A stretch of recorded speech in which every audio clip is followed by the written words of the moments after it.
صلوا على محمد وآل محمد.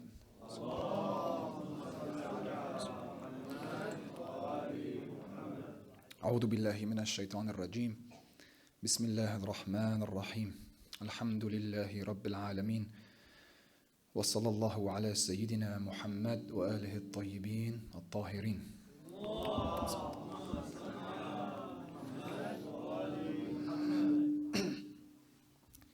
اللهم اخرجنا من ظلمات الوهم وأكرمنا بنور الفهم. اللهم افتح علينا أبواب رحمتك وانشر علينا من خزائن علومك يا أرحم الراحمين. اللهم علمنا ما ينفعنا وانفعنا بما علمتنا وزدنا علما. My brothers and my sisters, assalamu alaikum wa rahmatullahi wa barakatuh. My condolences to Sahib al-Zaman and to all of you, the lovers of the Ahlul Bayt, on these nights, these very important nights, because as much as we focus on the tragedy that befell our third Imam, Abu Abdullah alayhi salam, many would argue that this tragedy is the tragedy of all tragedies. But it's not one that we tend to give much attention to. But this is the tragedy of the Imams. If Karbala is the tragedy of the Shia, this is the tragedy of the Imams of the Shia. And on this night, it makes me very proud that I see so many youth, young brothers and young sisters that came to the mosque in a time when many people want to enjoy the World Cup. And I'm really, really proud of everyone here who came, because this is where it starts. It starts here, and I don't want you to underestimate how important it is that you make the steps to come close to your religion in a time when the world is without religion. Yani, you guys are coming here. This is the beginning of your journey towards Allah, because on these nights, the heart of the rope between the heavens and the earth is saddened. The Imam is grieved. Now the Imam doesn't need you to be grieved with him, but the Imam is grieved on these nights when he remembers his mother, his grandmother. He sees it happening in front of him. He sees the tragedy. He sees her dying all over again, and his heart is saddened. And salvation is given to the one who brings his heart towards sadness to be in line with the sadness of the heart of the Imam of the time. So I know it's hard when you come and you're trying to be aligned with something, an event that took place over 1,000 years ago. I know it's difficult, but look how many of you came forward and you're trying, and this is when Allah subhanahu wa ta'ala says in the Quran that Allah yahdi man yasha, right? That Allah guides whom He wills, but also Allah guides the one who wants to be guided. Yani, you won't be guided if you don't want to be guided. So if you don't make the steps towards guidance, Allah won't guide you. He won't give you hidayah. Allah al-Hadi. But you have to want to accept the gift. You have to want to accept the guidance. So you have to come towards it. And the beginning of coming towards it is this. The beginning of guidance is you wanting guidance. You wanting to come forward. So the efforts that you make to make your heart sad, the efforts that you make, you're putting effort in to grieve for a tragedy that is difficult for you to imagine, yet you're trying, yet you came. This is the beginning of your journey towards Allah in your religion and in your alignment to the Ahlul Bayt. So condolences to you. Condolences to the ones who align their hearts with the grieving heart of the Imam on these nights. Sayyidah Zahraa alayhi salam is seen in our tradition as a centerpiece. She is the locus. She is the link between Nubuwah and Imamah. She is the legacy of Rasulullah sallallahu alaihi wasallam, his legacy. She is Abiha. She is the mother of her father. If you claim to love Rasulullah, then you love who he loves, and there's no one he loved more. There's not one person. Consider that. Rahmatun lil alameen, mercy of all the worlds. There's not one person he loved more than Fatimah Zahraa alayhi salam. For a reason, not just because she's his daughter, but because she was that gift of heaven. On the Mi'raj, that great journey that the Prophet traveled to the other world on, and he was in the presence of Allah in Sidrat al-Muntaha, and he spoke directly to Allah subhanahu wa ta'ala, and he bathed in the pond of Kawthar. On that journey, Jibreel gave Rasulullah a fruit. Our narrations tell us that the Prophet ate from this fruit, the fruit of heaven. And he was told to be with his wife Khadija alayhi salam when he returned to earth. 9 months later, Sayyidah Zahra alayhi salam was born from this fruit. So when the Prophet says, whenever I missed heaven, I would go and smell the hair of Zahra, he was being serious. He wasn't speaking about an example. He wasn't using a metaphor. He was saying literally, she smelled like paradise. There's a reason why the greatest of Allah's creations would stand up when this young girl would walk into the room. He would stand up. Imagine the biggest person that you ever respected. Imagine a grand marja, 90 years old. Imagine who he stands up for. And imagine he stood up for a 5-year-old girl coming into the room. This is not because it's his daughter. He wouldn't kiss her hands because it's his daughter. But it's because she was, as the Imams say, we are the hujjah of Allah on the people. Allah created a hujjah for us, an example for us. We are the hujjah of Allah on the people. The Imam says this. Imam Hassan Askari alayhi salam. And Fatimah is the hujjah of Allah upon us.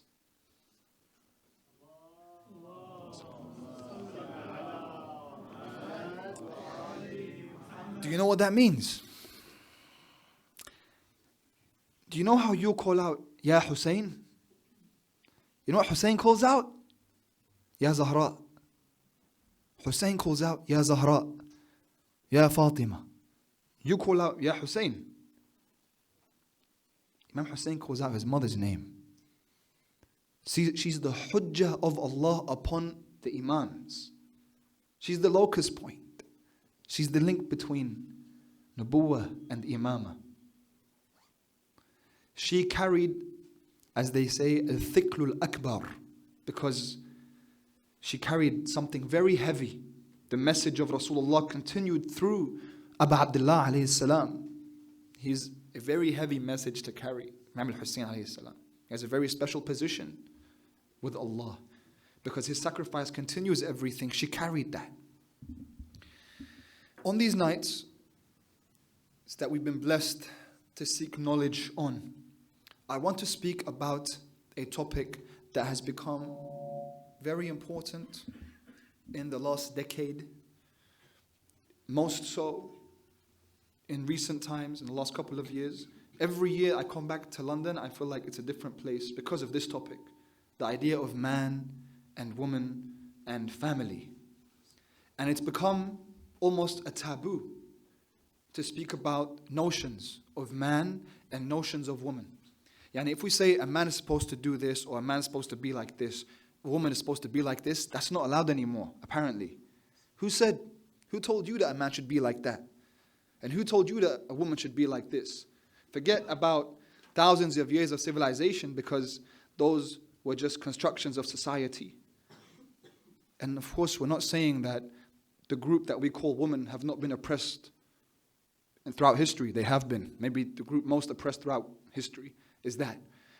But something has been conflated because we've taken that oppression and we've made it out that everything that we've ever known man and woman to be is not real. And literally in the last 20 years, it seems like we figured it out. That now we know what a man is supposed to be, and now we know what a woman is supposed to be. Apparently, it's whatever you want. You can be a cat if you want. That's now what it is. As long as you identify as that, then out of respect, I must acknowledge your identification. as a cat. This is the time we're in right now. Do you know what that's called? It's called the age of relativity. This is where it comes from. So we're going to go to the roots of this, the philosophical understanding of where this is coming from. There's a reason why we are where we are in the Western world. And as Muslims, it becomes a huge struggle because in our fiqh, at the very least, our fiqh says, listen, it's wajib on all of us to pray, but there are certain things that are wajib on the man, like nafaqah. Like literally, he has to provide for his family. He has to. If his wife wants to help him, that's fine, but he has to. She doesn't. That's wajib on him. Why? Because apparently, according to Islamic fiqh, the man has to be the one to provide. So there's already a role there for him. And a woman, for example, has to wear hijab, a hair covering, and cover her body. And a man, in terms of wujub, in terms of obligation, does not in the same way.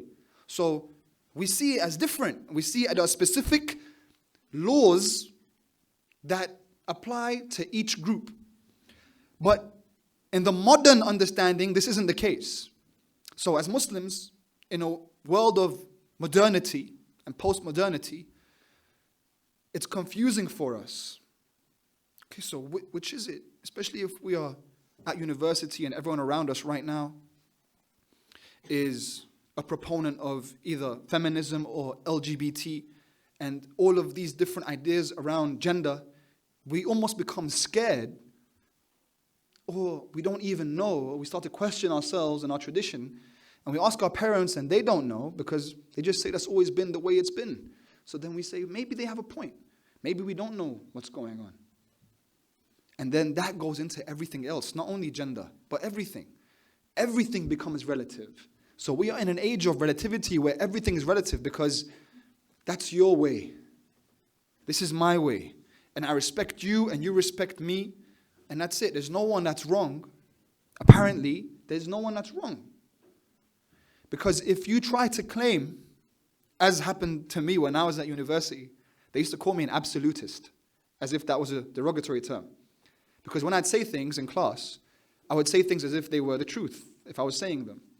I would say, no, I understand that I don't hold a monopoly on truth, but not only do I believe this to be true, but the fact is there is something that's true.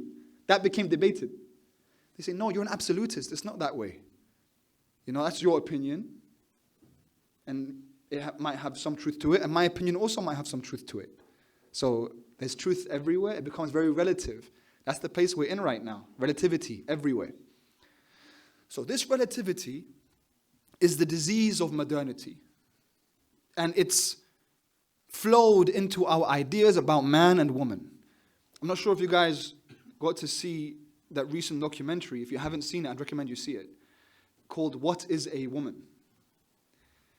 This man literally goes around to scholars of sociology and the main proponents of the ideas of gender fluidity, and surgeons who perform these surgeries of turning boys and girls into each other.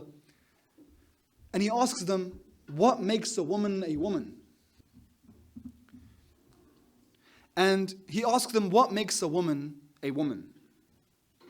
And because they don't have a guideline as to what truth is, because if there was a truth, then you can say, okay, I can define something. How do we even know what we're talking about without defining things? We define. Language is very important. Language is how you define a thing, and then we can communicate. If I no longer define things to be as they are, then they can be anything, then I'm saying a bunch of things without saying anything. So when you say, okay, define for me what a woman is, traditionally it would be based on her organs. Her reproductive organs would make her a woman, and a man's reproductive organs would make him a man, biological, yani. So this means if you're born this way, you're a man. If you're born this way, you're a woman. Usually, throughout society and throughout history, that's what it was. Now, it isn't that way because they say you're not what you're born as. Because you can be in this body, but you're a woman. Because you identify in that way. And you can be born in this body, but you're a man because you identify that way, or an animal, or whatever else it is, if we go on to the extremes. I don't want to conflate and overgeneralize, but it can go into the extremes that way. And logically speaking, based on their argument, it does go into that way. It does go that far. Sallu ala Muhammad wa ali Muhammad.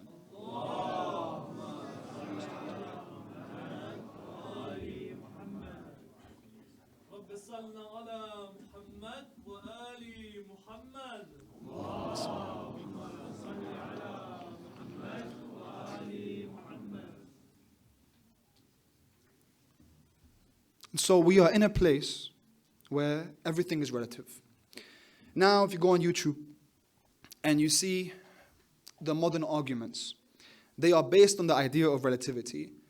Even those who come forward, like people who are part of the LGBT community, but also they want space amongst the Muslim community. We understand there are people who are attracted to the same sex in the Muslim community. We don't deny that. There might be people in this room that way. I go to several different communities around the world and I always find Muslims that are this way. That's fine. There's something that we can speak about there. The idea, though, is when that group demands legitimate space in the Islamic community, that we legitimize that group and make sure, or that they ensure that we validate the action. Because the attraction is very different to the action. The action of homosexuality, the action of acting on it, is different to the feeling that someone has of being attracted to the same gender. So, right now, a person might come with the argument that there are different interpretations when it comes to the Quran as to the story of Nabi Lut, which was usually an argument against the action of being attracted to the same sex. That some people argue against the traditional argument because there are some interpretations that say it doesn't mean that. It doesn't mean anything against the action of homosexuality. It means something against abuse or rape. Now, the idea of relativity makes it very difficult for us to choose between an interpretation that is valid and an interpretation that is not. So if I come to you and I tell you, well, here's an interpretation that says, for example, that the act of homosexuality is a sin, which is the traditional idea. And someone comes and says, well, in century 400 after Hijrah, this person came and said, no, this ayah means 1, 2, 3. So what they're saying is that they're trying to equal one interpretation with the other. And then it's all about what you choose to believe. So is that where we are? Is that really how it's supposed to be? Where does that come from? The idea of relativity. The modern idea of you can choose what you want to choose goes even into tafsir of Quran. So it goes into your idea of religion, and then it goes into everything else. That's why hijab, same thing. Oh, there's an interpretation that hijab doesn't mean that. Doesn't mean a physical headscarf, and doesn't mean wearing my clothes up to my wrists. That's one interpretation. And since these guys were men who interpreted it, that's why they interpreted it that way. And a woman might interpret it in a different way, and so they might even bring men who interpret it in a different way. And they say, look, so you have one interpretation, and apparently it's equal. But is that really how we are coming towards knowing our religion? This is why I'm beginning with this introduction. Because it's based on, where do you get your knowledge from? What gives your knowledge any authority over another type of knowledge? What makes the interpretation that you follow more valid than the interpretation that someone else follows? And if we are falling into the disease of relativity, then there is nothing that makes one interpretation more valuable than the other. It's all about what you tend to agree with, whether you like it or not.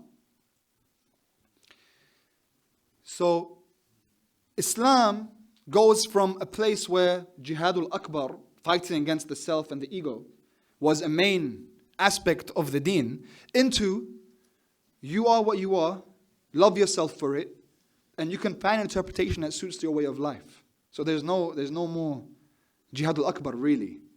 What is there to do jihad of? Nothing.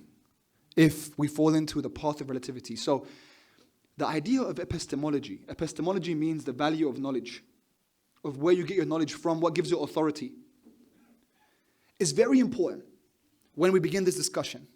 Because I can't just come here and start telling you guys what I think, because then I'll be doing the same thing. I've been putting myself in the same place. I'm just giving you another option of all the different things that you hear. So you're like, all right, the guy on YouTube said this, so-and-so said this, the guy on the minbar said this, all these different, which one makes any opinion have any more authority than the other? Aside from maybe charisma, because maybe one can debate better than the other. That doesn't mean there's truth to what I'm saying. That's why we begin with an epistemology to everything that we believe in. So I'm going to speak to you guys based on Quran and Sunnah. As in, is everyone here a Muslim? Probably yes. And everyone here believes in the Quran? Probably yes. And the riwayat of the Ahlul Bayt, the narrations of the Ahlul Bayt? Probably yeah. That's what we believe in. Based on this, I'm going to speak about the Islamic understanding, because we don't have relativity in our understanding. We have something called objectivity, that there is truth, just like 2 + 2 = 4.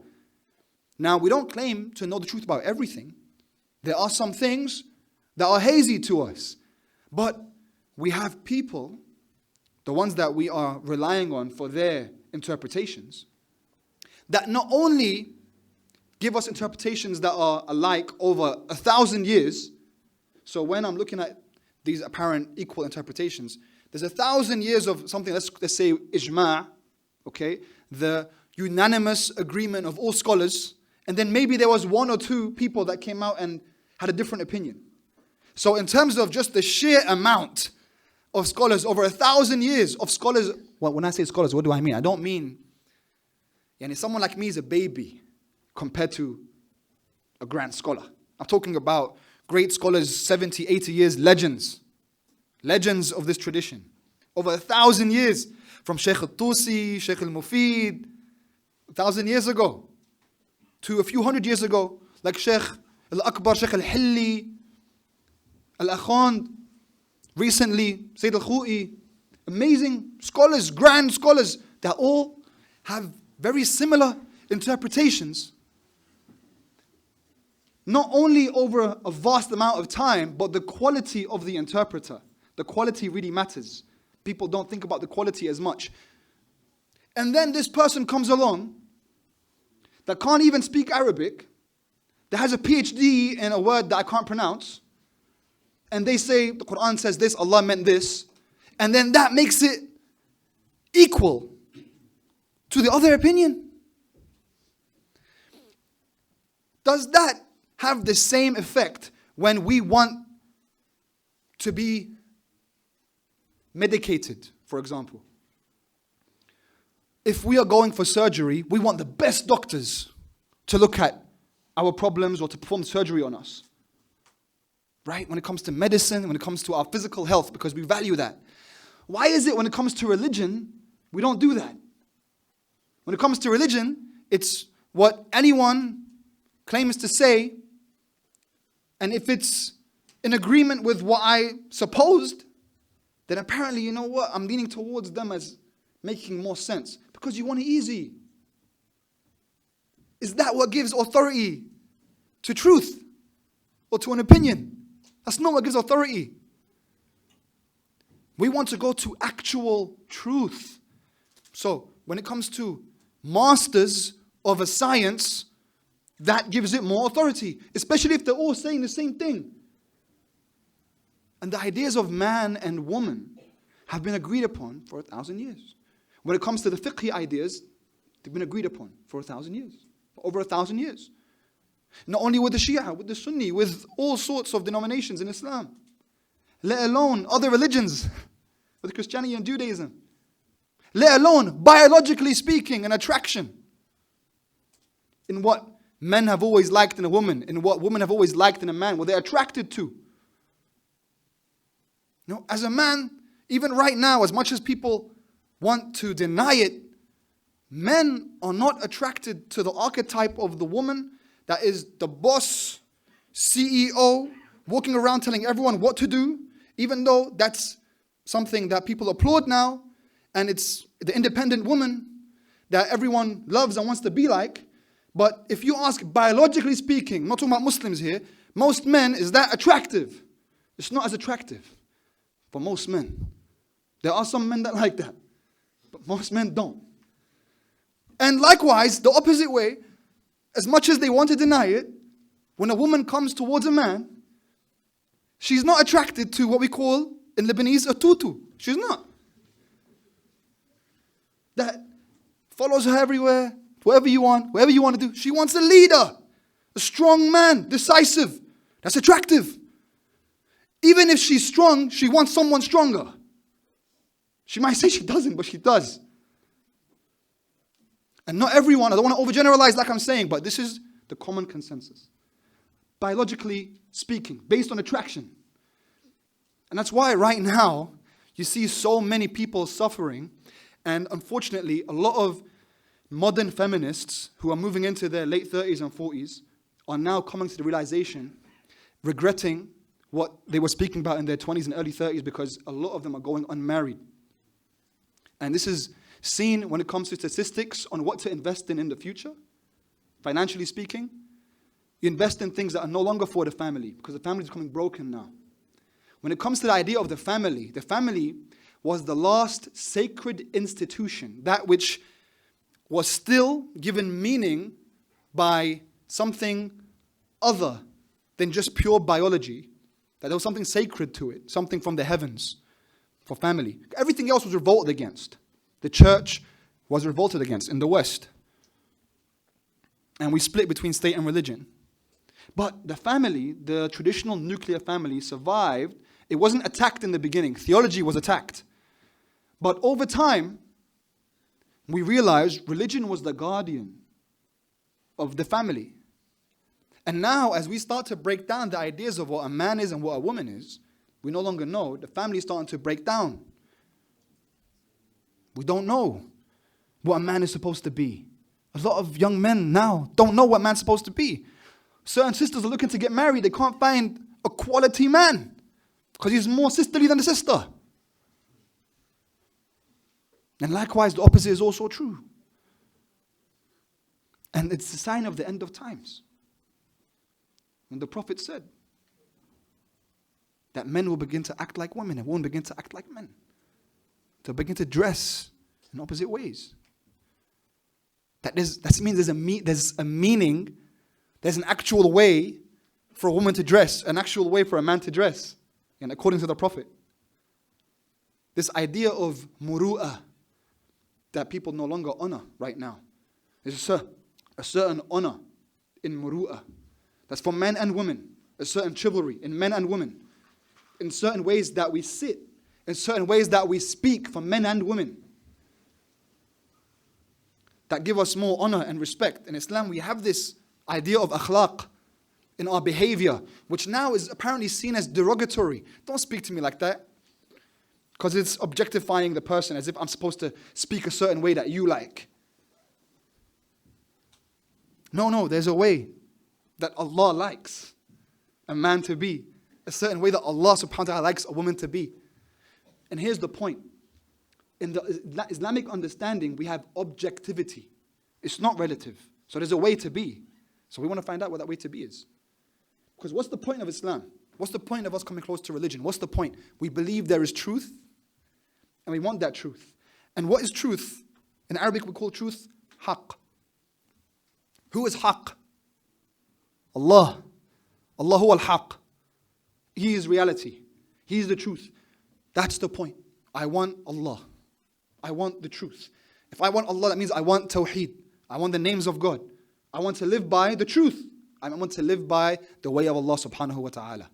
How do I know that? Well, He sent me a message. He sent me a messenger. He said, this is an example. Follow him. إن كنتم تحبون الله فاتبعوني يحببكم الله. If you claim to love Allah, follow me. Allah will love you. The Quran says, an ayah in the Quran, quoting the Prophet Muhammad sallallahu alaihi wa alihi. Sallallahu ala Muhammad wa ali Muhammad.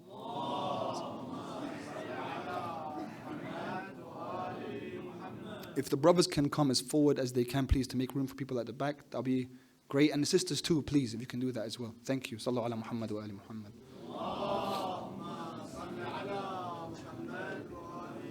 There's a lot of space here on the sides. A lot of space. Faddalu. Sallallahu ala Muhammad wa ali Muhammad.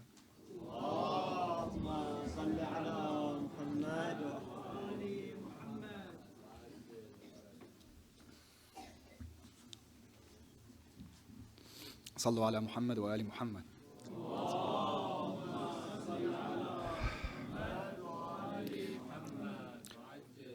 So this is why this is so important to all of us here, in how we are as men, in how we are as women, in how we're going to be with our families, because it's literally the beginning of Tawheed.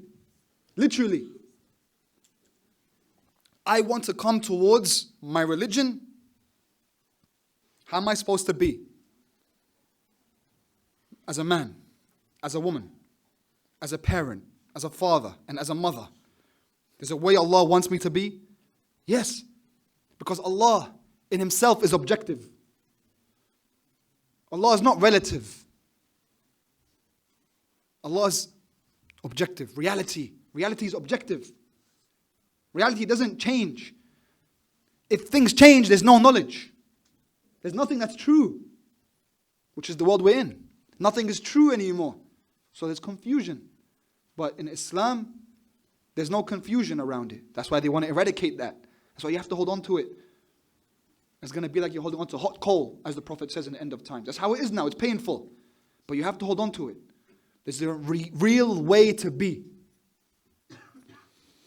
In the Quran, Allah subhanahu wa ta'ala tells us, وَخَلَقْنَاكُمْ أَزْوَاجًا.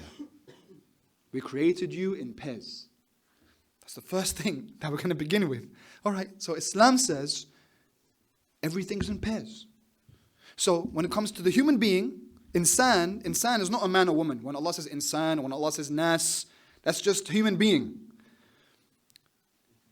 The modern understanding pushes forward the notions of something we call equality.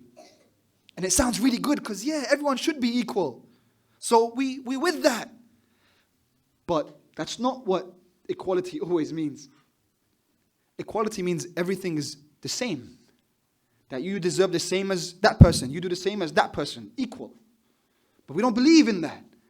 That's why they bring forward the ideas of equality, democracy, things that sound really beautiful, to push forward the idea of relativity. Because things can change. It's very fluid. But when you're speaking about objectivity, you're like, wait. When it comes to Islam, when it comes to man and woman, we don't believe in equality in terms of them being the same thing. They're not the same thing. We believe in something called equity. Equity means they have an equal opportunity of salvation, of being delivered to Allah. That a man is not closer to Allah because he's a man. That would be unjust. And a woman is not closer to Allah because she's a woman. That would be unjust. Just by the fact that she's a woman. No, they have an equal opportunity of salvation with Allah. However, He created us in pairs. And do you know what it means to be a pair? It means you're not the same thing. There has to be jihat ikhtilaf for it to be two. If everything was the same, it would be one. Logically speaking, for there to be two things, there have to be something that's different between the two. What makes this, other than this, oh, this has quality A, this doesn't have quality A. This has quality B, this does not have quality B. That's how I differentiate between them. But what if they both had quality A and they both had quality B? Are they still a pair? They're the same thing. They're not two categories anymore. In Islam, we're a pair. So we're different already. Quran says we're different. And I'm going to be speaking now not from fiqh. Okay, you guys, most of us know about the fiqh. We know about the wajibat, of what's haram and halal and wajib on a man, wajib on a woman. I want to speak about the philosophical understanding of man and woman. I want to speak about it from the ideas of language, etymology, so we see where these words came from, so we see their meaning, from the Quran and from the narrations and from the words of the ulama, and from irfan, from the spiritual understanding of man. and the spiritual understanding of woman. Because when it comes to the fiqh, the laws basically that we use, these are the physical, if you want, reflections, the lawful guidelines that come from the symbolism of man and woman in Islam. So it starts before that, but all we are taught is the laws. So the laws don't make full sense to us, especially when the laws are taught to us without the akhlaq. That's a really big problem that most of us suffer from, because we're taught about haram and halal without the akhlaq. So people say about what a man has rights of, and what a woman has rights of, and what they can do, what they can't do. And they're like, that feels oppressive. Then you say, did the Prophet ever use that right? And you look at the Prophet's life and he never used that right. But as a man, you want to use that right. But the Prophet never did. Why? Because there was a certain way that he dealt with his woman that you're not doing, that you're not performing. But you're not looking at that part because it's not wajib. It's not wajib to tell your wife, I love you. But the Prophet really recommended you do that often, because it enters her heart and doesn't leave her heart. But not every man wants to express themselves to their wives. But they want other rights, because they want to speak about laws, and that becomes a very unhealthy relationship. So we want to look at laws as the last case scenario. First is akhlaq between man and woman.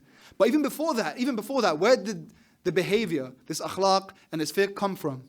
It comes from the spiritual understanding of man and the spiritual understanding of woman.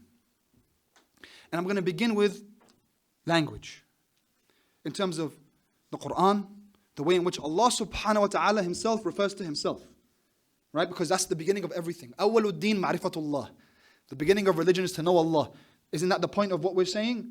The whole point of knowing myself as a man and knowing myself as a woman is because I want to know Allah. Because huwa al-haq. He is the truth. I said huwa al-haq. Huwa. Huwa. In Arabic, what does huwa mean? He. If we translate it into English, it means he.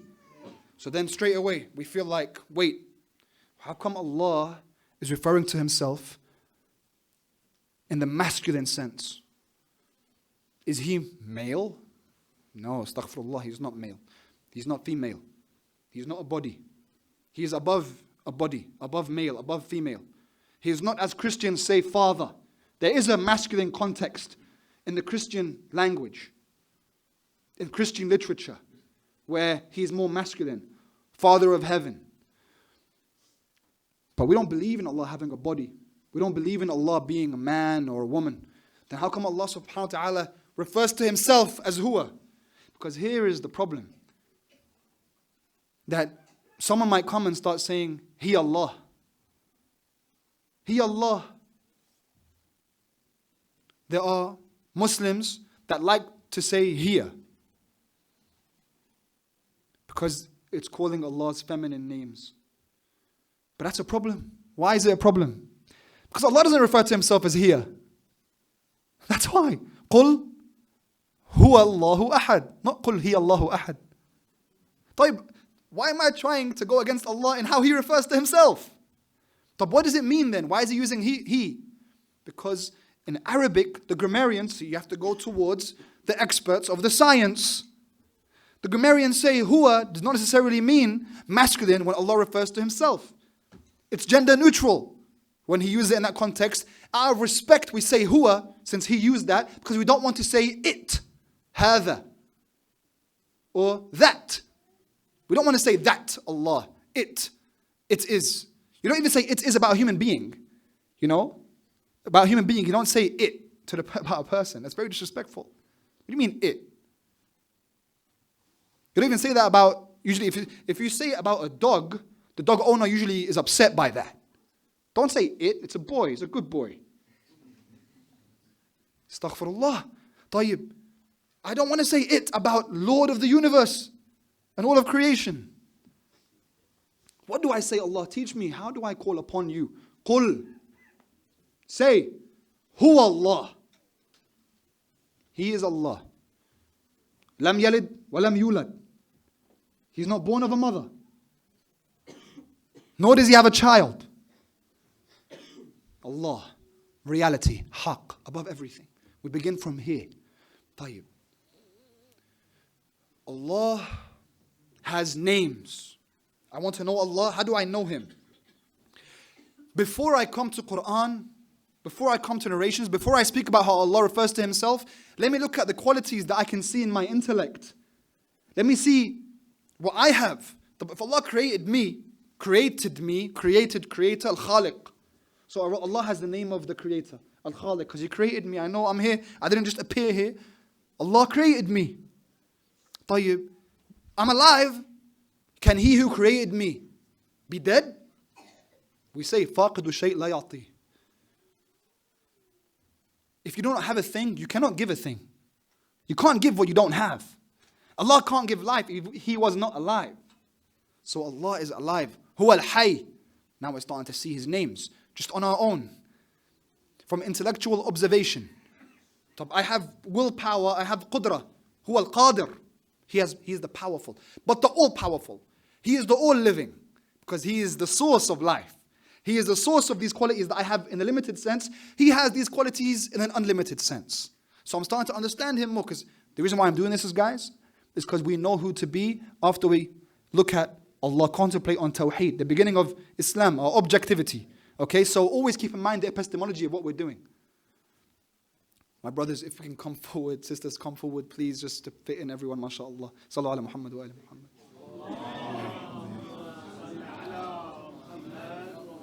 If we can stand up and come forward, it helps a lot more. It gets it over and done with. Sallallahu ala Muhammad wa ala Muhammad. Can people sit here? People sit here. Is that all right? Does the weight allow? If people want to sit on the stage, that's fine as well. Sallallahu ala Muhammad wa ala Muhammad.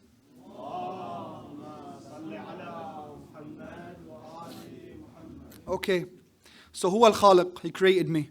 Huwa al-Hayy, I'm alive. He's alive in all living, in an unlimited sense. Huwa al-Qadir, He is the all-powerful. I have knowledge, but I don't know everything. But my knowledge came from the source that knows everything. Everything that ever is to be known has a source. The all-knowledgeable, Allah. Huwa al-Alim. Okay, so Al-Khaliq, the creator, the knowledgeable, the all-living, the all-powerful. These are all names of Allah that we live in a certain sense. Right now, your knowledge is a reflection, manifestation of all the knowledge of Allah. You have a sense of that. Your life, you're alive. That's a miracle, an incredible thing to be alive. Nothing right now, with all the knowledge that we have and all the technological advances that we have reached, we cannot create a fly ex nihilo. We can clone things, but we can't create things ex nihilo, as in we can't create something from nothing. We need substances that are already there. Allah is the creator. Al-Badi', from nothing. Ex nihilo He creates. He created. He gave you a limited sense of those qualities of His. That's where everything comes from. The qualities of Al-Haq. Everything comes from there. So your life, that a miracle that you experience right now of being, Allah is being. Complete, total, infinite, unlimited being. And your limited power, I can lift some things, I can't lift very heavy things. Allah subhanahu wa ta'ala has no limit on His power. But then Allah came with the Quran. And then He came with names that He refers to Himself with as well. Things that I couldn't know, just intellectually speaking. And then the Imams and the Ahlul Bayt and the Prophets came forward and gave me du'as and gave me ways in which I should call upon Allah and gave me His names. So I start to see His names. And I start to see Bismillah al-Rahman, al-Rahim. Rahman, Rahim. Those are His names. Rahman. You know what Rahman means? Merciful to everyone.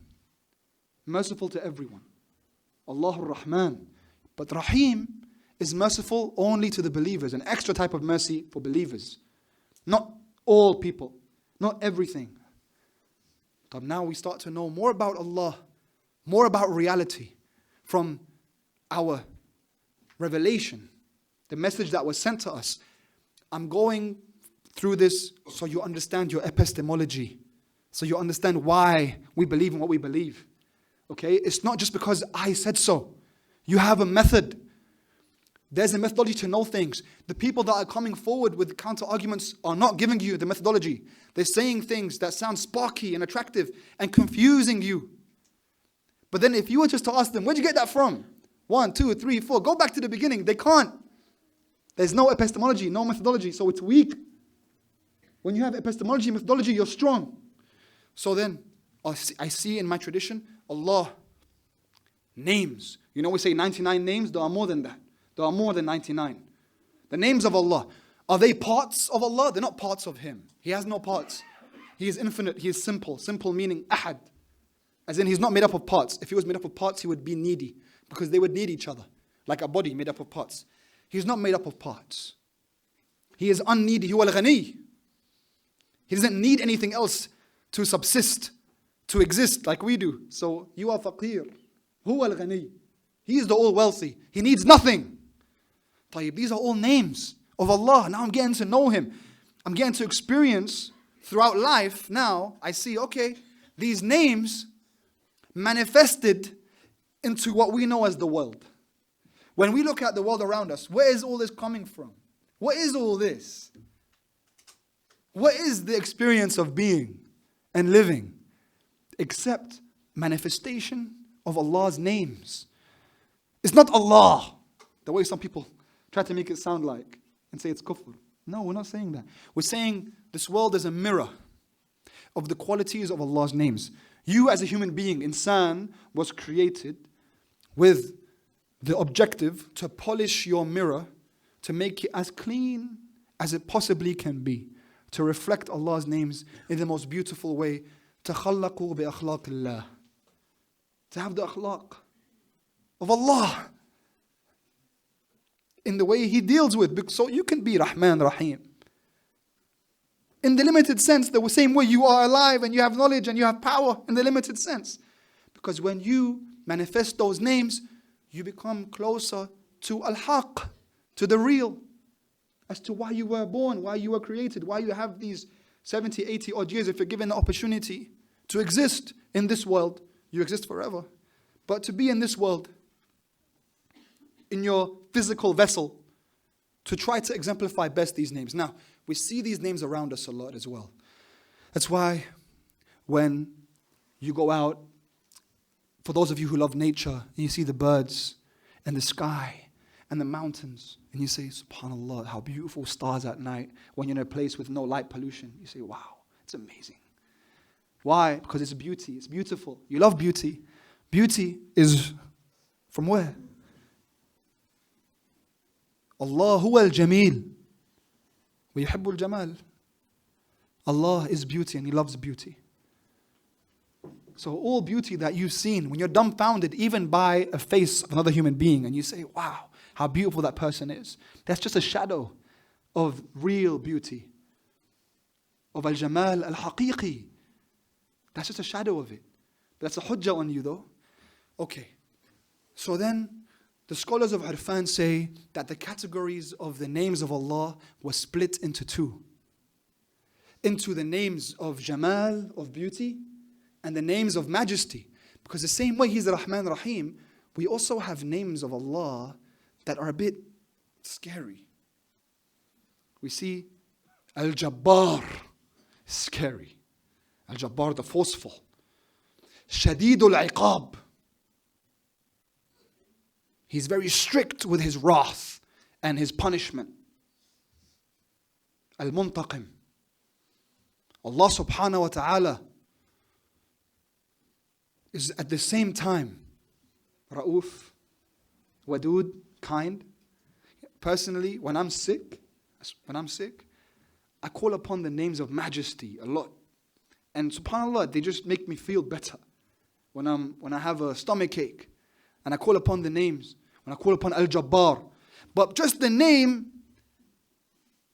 makes my wife feel a sense of heaviness, and as soon as I see that, she tries to balance it out, and she says, Ya Ra'uf, Ya Rahman, Ya Rahim. At the same time,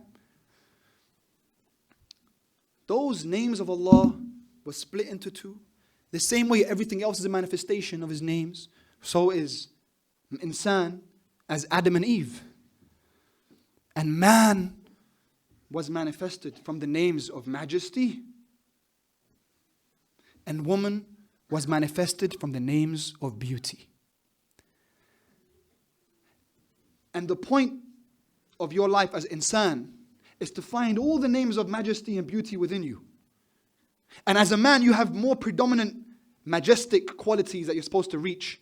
And then there are the beautiful qualities you're supposed to reach that you learn from women. And as a woman, you have predominant qualities of beauty. That's why right now, it upsets a lot of women because they say, you're objectifying me. But that's not what this is about. It's not sexualized. It's that these were the qualities predominant within woman in her creation. And there are qualities that she has to achieve that are masculine dominated. From the names of Allah to manifest. Why? Because that's tawheed. The more names you acquire, the more intense the station of the name, the closer you are to Allah. That's the point. This is before I get into the fiqh of it. Before I get into, so you must pray, you must do this and that. This is all symbolic and philosophical, based on language and irfan. Okay? So here as a man, I'm supposed to have certain qualities. If I don't have these qualities, there's something missing in me. Likewise, in a woman. That's why, in this understanding, homosexuality doesn't make sense in Islam. That's why. Because it's an imbalance. I was once asked by a woman, as in, why does my worldview not agree with her worldview? Her worldview was to be pro-LGBT. And I said, as a Muslim, I can't accept it, because the point of why I'm a Muslim is I believe in something called tawheed, in the oneness of Allah, in knowing Allah and His names. And I explained the Jamal, Jalal. But what happens when it's man, it's Jalal, Jalal. Woman is Jamal. Beauty and beauty. There's no majesty. Man is majesty. No beauty. And I need beauty and majesty to find tawheed, to find oneness, in equilibrium. That's the point. She said, that makes sense. According to your worldview, it makes sense. Like, yeah, this is my worldview. This is the point of why I follow this path, and here is the way I get there, and your way of life doesn't allow me to get there, so I can't condone it. And that's why man and woman joining together, even in the physical sense after marriage, is a sacred act, because that's the act of creation. And it's been made into something that is vulgar in society. And is made into big business. But it's supposed to be a sacred act. That's why you see it reflect in the fiqh. In the fiqh aspect, even in the Risala Amaliyah, usually they don't have things like this, but this surprised me when I read it. Sayyid Sistani writes the hukum. The hukum, the ruling after interpreting. He says on the first night of marriage, you know what's mustahab on the first night of marriage? That the husband brings the wife home and then he cleans the doorways of the home with water. He splashes water onto the ground. Okay, so it's kind of like he's rolling out the red carpet. And then he sits his wife in front of him and he puts his hand on her head, and there's a dua that's recited there to bring forth a blessed offspring. And then there are narrations of the Ahlul Bayt that say in this moment, when man and woman are together, it's actually recommended to perform dua. Now people, when they think like, they're like, what? This is a recommended time for dua? Yeah, because it's seen as a sacred act. Because this is the act of creation.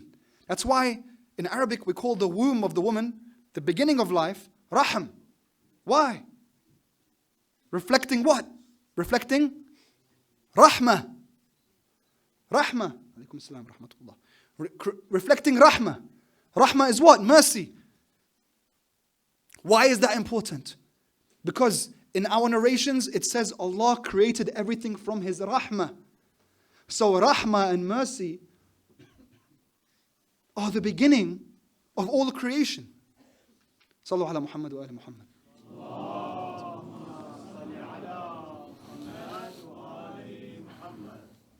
If rahmah is the beginning of creation, that means mercy surrounds all of creation. Mercy, rahmah, is what kind of name?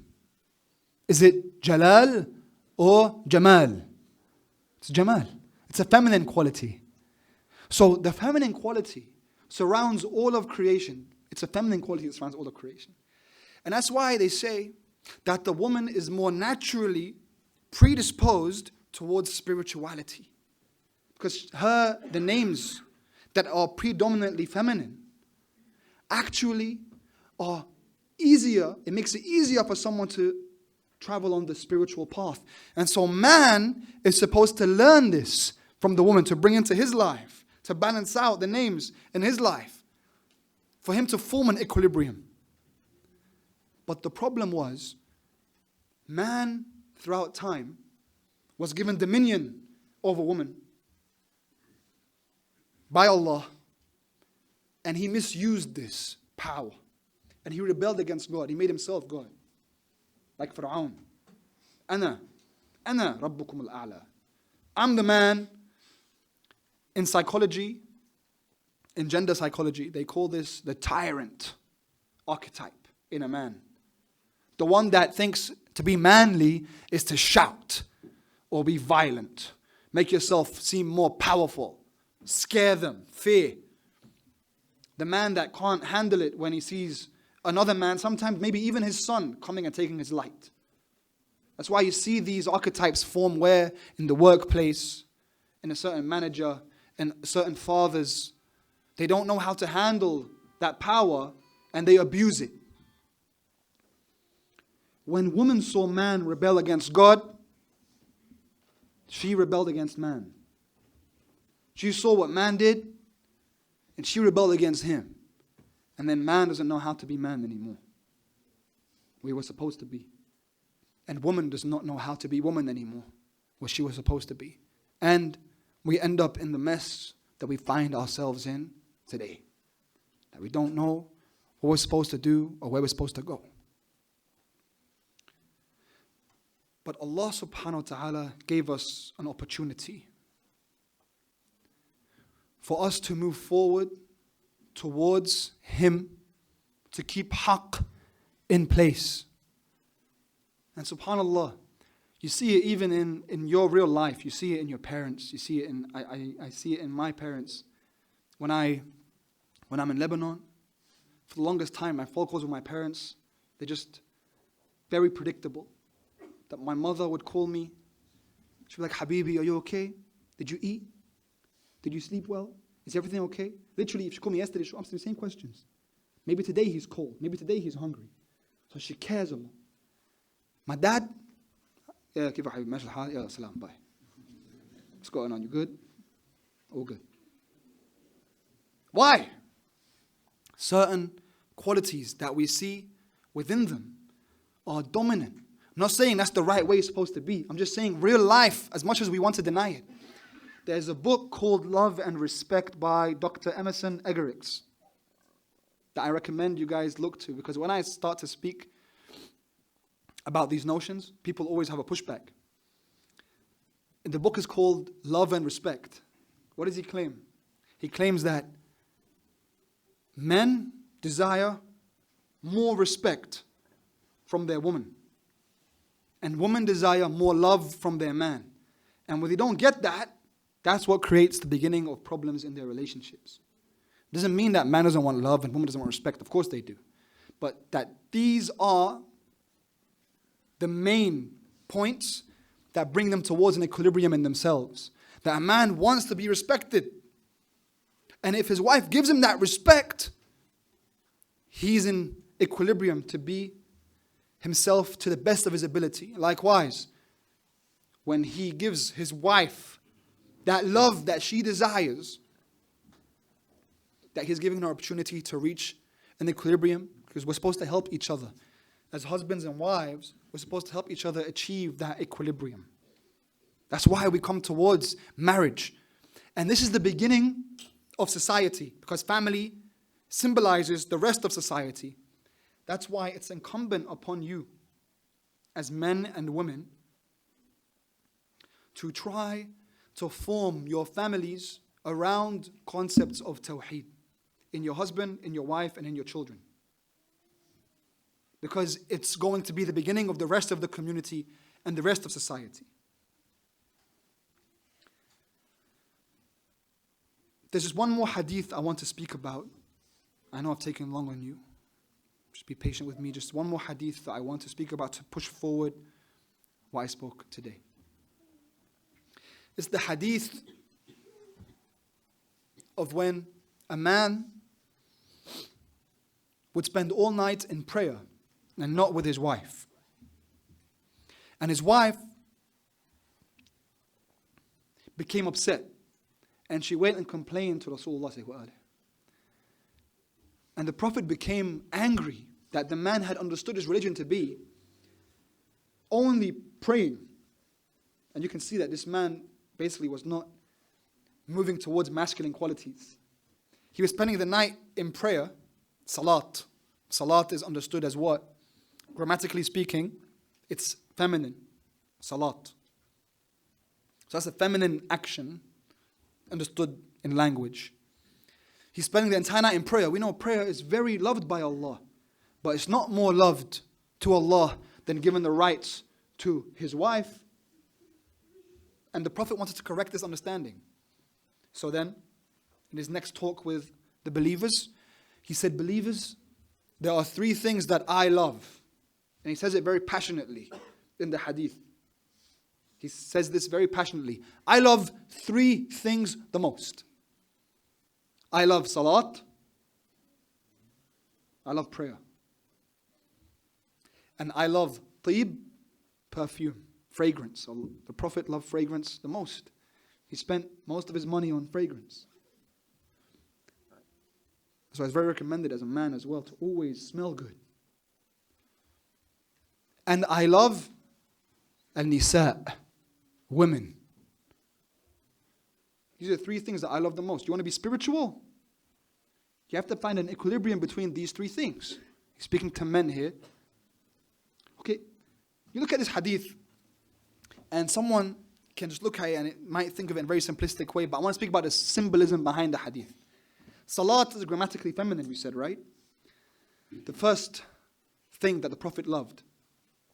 Then he mentions tib, which is grammatically masculine.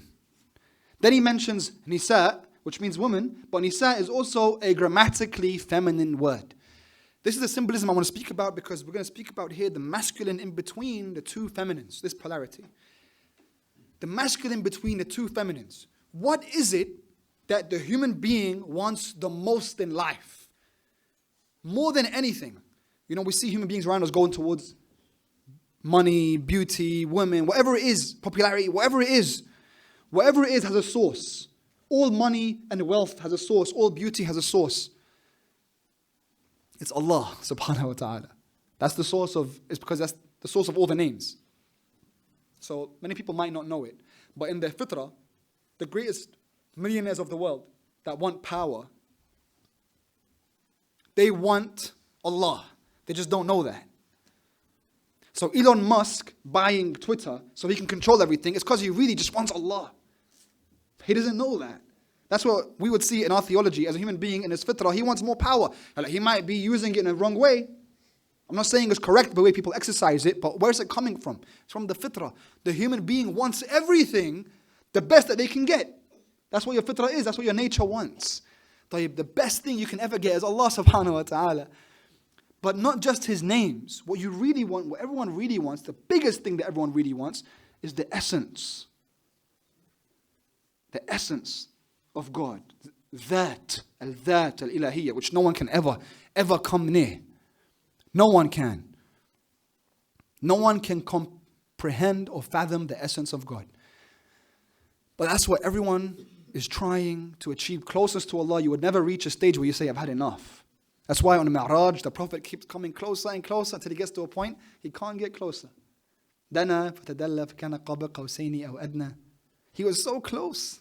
He was 2 bows lengths or less in closest to Allah, but that was the limit, even the Prophet. Okay? Al-Dhat al-Ilahiyya is grammatically feminine. Al-Dhat. And the lowest form of what a human being can gravitate towards is also grammatically feminine, which is al-nafs. That nafs between your 2 sides that the Prophet says is your greatest enemy. Al-nafs, jihadul nafs, that you must fight against. Because that nafs, that just wants, full of desires, even if they were in the most hideous of forms, That's what a lot of the world looks like today. Nafs, nafs, nafs. It wants everything for itself. Complete desire and anger and me and ana. It's also grammatically feminine. There's a polarity between these two. That man is always in between. Which one are you going to go towards? Which one are you going to gravitate towards? Now, the manifestation that I want to speak about here is the way we want to go towards the beauty of al-dhat, because that love that we want is the beginning of our path towards tawheed. It's based on love. From the beginning, it's based on love. That the way you see your life right now, I want you to start seeing it in these symbolic ways, that Allah is present in all of it. Even in that person that you like, that boy or girl that you like, Allah is present in that. In that attraction you feel to that boy or that girl, that if I said, when I see a certain guy who likes a certain girl, I say, would you go and see her at 3 a.m. if she asked you to come? He'd say, yeah, I'd go. Why? Because I love her. I love being around her. I just want to look at her. When I wear her poetry. And you would do all that. Do you wake up at Fajr? No. Why? Because he doesn't see it that way. But wallah is that way. I get excited, man. Wallah is that way. It's that way. That person that you think you love is a hujjah upon you for who you really love, who is Allah. Where did you get that love from? Where did they get the qualities that you love them from? But you don't see it. You think Allah is like in some book that you read. Or the image that you have of Him. That's not really Allah. Allah, you will know Allah way more from your experiences of life, the states that you feel like love. That's why I like to mention love. That love for a person, that man's love for a woman's love for a man, it's a hujjah on you for your love of Allah. That's why some Arafat, when they would write poetry, they'd write poetry to Allah, poetry of love. And they would use the symbolism of the great story of Layla and Majnun. Because you guys know Qais and Layla? Qais became crazy because he loved Layla so much. And a lot of times the Arafat, they say that this story symbolizes the one who knows Allah because he becomes so overwhelmed by the love of Allah. We don't look at the world that way. We don't look at our relationship with Allah that way. That it was one of love, that Allah is present with us. هُوَ مَعَكُمْ أَيْنَمَا كُنْتُمْ. He's with you wherever you are. We don't look at it in that way, that real way, where you see Allah is with you. But He's with you. Like I said in the beginning, إِن كُنْتُمْ تُحِبُّونَ اللَّهِ فَاتَّبِعُونِي يُحْبِبْكُمُ اللَّهِ. If you claim to love Allah, then follow me, Allah will love you. And in the same understanding, you notice, Allah doesn't give Himself to anyone. He only gives Himself to those that struggle in His way. When He sees my servant wakes up in the middle of the night to speak to me when everyone else is asleep. He tells the angels, this is my servant that I love. That means you have to struggle to attain that love from Allah. Allah doesn't give Himself to everyone. So, in the same way, Allah gives glimpses of Himself to His lovers. To Allah's lover, Allah gives him a glimpse of Himself. That keeps him going. Those great ulama, those great shuhada, they all saw glimpses. They saw real love. Real love, above the love of just this world. Allah subhanahu wa ta'ala hides those names until the person has worked enough to receive a glimpse. And in the same way, God is veiled in that way, and God is hidden in that way. He's manifested in the world here with a woman when she wears hijab. When she doesn't just give herself to absolutely anyone like the nafs would. Wants to be seen by everyone. No, that there has to be a struggle for you to receive a glimpse of my beauty. That it's a reflection of this symbolic understanding within the science of Tawheed. Or to be available at all times, in all places. See my beauty, I am the nafs. Complete desire, here I am. And man is always in between the two. Both men and women are in between the two. Between al-nafs and al-dhat al-ilahiyya. There is much to learn from each other as men and women. But a good place for us to start is the fact that a man is supposed to be a certain way and a woman is supposed to be a certain way, and I think that would be great. Alhamdulillahi Rabbil Alameen. Wa sallallahu ala Sayyidina Muhammad wa alihi at-tayyibin at-tahirin.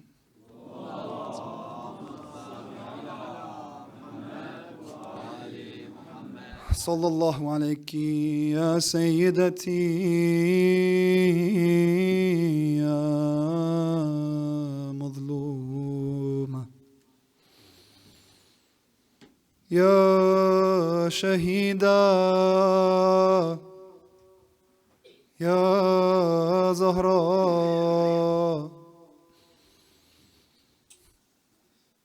On the days that Rasulullah sallallahu alayhi wa alihi was leaving this world, Sayyidah Zahraa would cry, and Rasulullah told her to lean in.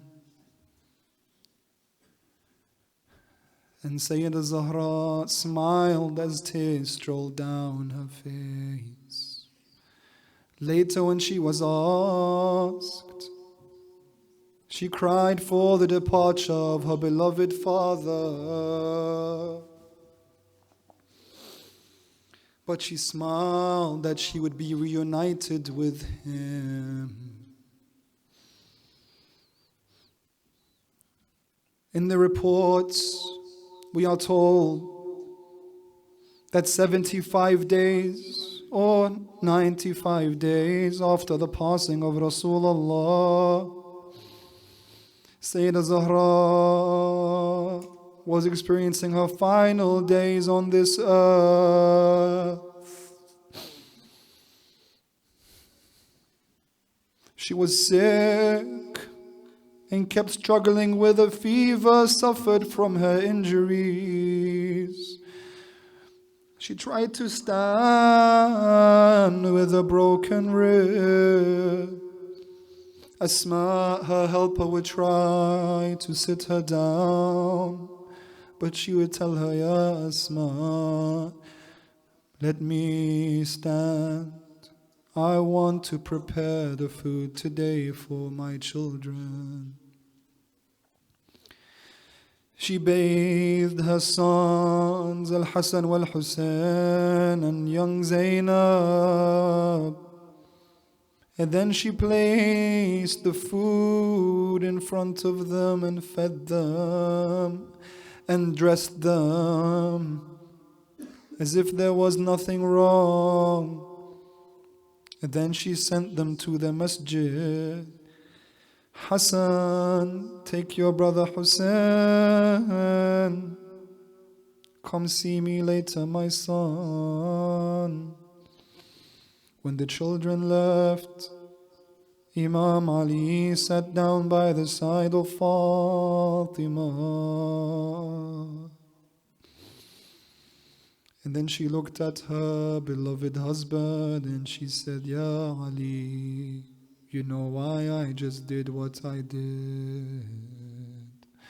They have gone through so much, and there is so much to come. My beloved husband, your mission continues without me. My time is coming.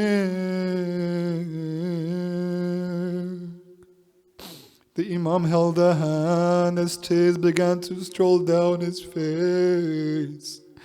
My beloved Zahra, why are you saying this? She says, Ya Ali, just promise me the following. When my final breath leaves my body, wash my body and wrap me in the remains of my father's kafan. In the night, wait for the night. I want you to bury me in the night time. And let none of them attend my funeral for what they did to our family. The Imam held her hand and says, I promise, Ya Zahra, I will fulfill every request, as he began to cry. And then she said, Ali, give special attention to Hussein. Hussein will face something different than the rest. And you know how sensitive Hussein, you know how attached he is to me. Ya Ali, don't cry. I know you always stand with a tough exterior, but I know inside you how sensitive you are. Hussein is sensitive like you. Make sure to stand with him when he calls my name, when I am not there to respond to him. The Imam promises Sayyidah Zahra to fulfill every request. Then she says, may I have some moments alone with my Lord, Ya Amirul Mu'mineen. Of course, my beloved Zahra, I will leave you to speak to Allah. The Imam went to the masjid. Sayyidah Zahra asked Asma to help her, lay down in front of the Qibla. She helped her lay, and Sayyidah Zahra began to recite the words of Allah until her breath became slow. And in her worship and devotion, she left this world. And Asma began to cry. And Hassan and Hussein entered the home, and they saw Asma crying. And they said, Ya Asma, why didn't mother greet us at the door? So she took them inside. And she said, your mother has left this world, my masters. And the children began to scream and shout. She said, go call your father from the masjid. They ran towards the masjid. The Muslims saw them coming, but they saw tears in their eyes. O sons of Rasulullah, what has grieved you? We're looking for father. They said, Amir al-Mu'mineen is praying. They went, they said, Abata, لقد ماتت أمنا فاطمة. Our mother has died. The Imam choked on his breath. His heart dropped. He stood up and ran towards the home. He went inside and saw Zahra's body laying with no soul. Imam al-Hassan grabbed onto her. Imam al-Hussein grabbed her. Ummi, Kalimini, talk to me, my mother. It's me, Hussein. Why do I call you and you do not respond? Ya Zahra.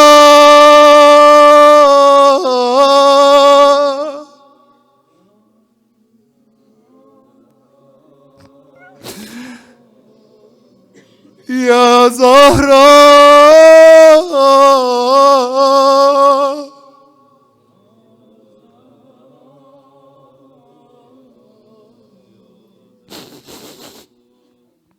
Inna lillahi wa inna ilayhi raji'un. ولعنة الله على الظالمين إلى يوم القيامة.